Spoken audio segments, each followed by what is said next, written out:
à eux, il y a Ousmane Sonko, qui est également voilà, aujourd'hui une force et qui va jouer son va-tout à l'élection présidentielle de 2024. Justement, quelle marge de manœuvre d'Ousmane Sonko face au système dans lequel il est aujourd'hui, lui qui se disait anti-système?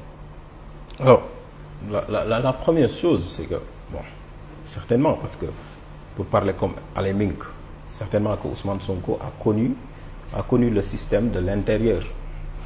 Parce que Alain Mink dit que le système, c'est plusieurs éléments, mais il dit qu'il y en a certains qui ont fait un voyage au cœur du système. Et il dit que pour connaître le système, il faut au moins faire dans le système 30 ans ou 50 ans, quelque chose comme ça, ou 40 ans. Donc Ousmane Sonko, on peut considérer qu'il a fait un voyage au cœur du système parce qu'il a compris. Donc voilà, c'est pour ça qu'il se positionne comme quelqu'un qui est contre le système. Alors, pour le leader de PASTEF, je pense que il a deux avantages et un inconvénient par rapport à ça. Le premier avantage, c'est qu'il s'est positionné comme leader naturel de l'opposition. Parce que n'oublions pas qu'il y avait une intercoalition, Yewwi et Wallu. Et c'est lui quasiment qui a mené la campagne à Yewwi.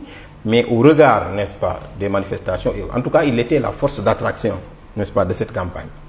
La deuxième chose, c'est qu'en fait, il a réussi quand même à prendre de l'avance sur ses potentiels concurrents. Pourquoi? Parce que, en réalité, la campagne électorale était pour lui une façon aussi de se mettre, n'est-ce pas, de se préparer par rapport à l'élection présidentielle.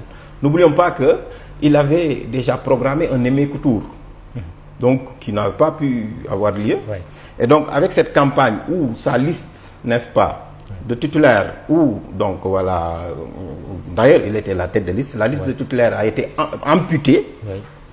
Donc il avait donc comment dirais-je, un défi à relever, montrer quand même donc qu'il pouvait avoir cette victoire morale, mais au-delà de ça, en tout cas, pour se positionner comme le leader naturel de l'opposition, d'autant plus que Idrissa Seck a rejoint Macky Sall, l'élection présidentielle étant l'élection de décision, il devient de fait le chef de l'opposition. L'autre avantage, c'est qu'il a réussi avec son parti, et je l'ai dit, à faire de Yewwi Askan Wi une machine électorale.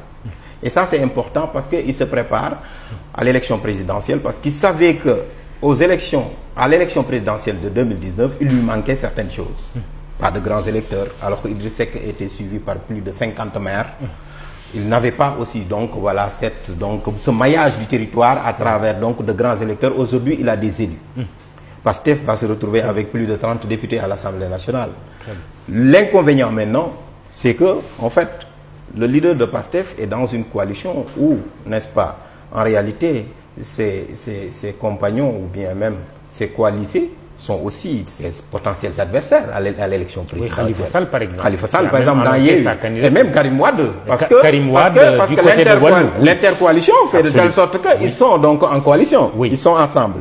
Et du coup, est-ce que maintenant, s'ils partent en ordre dispersé, donc cette machine électorale-là, qui est Yewwi Askan Wi, cette force d'attraction-là, en la personne d'Ousmane Sonko peut rester, mais est-ce que la machine électorale pourrait permettre tout simplement en réalité d'engranger autant de voix ou plus de voix pour pouvoir se positionner comme étant donc le prochain élu à l'élection? On va aller très vite parce que quand même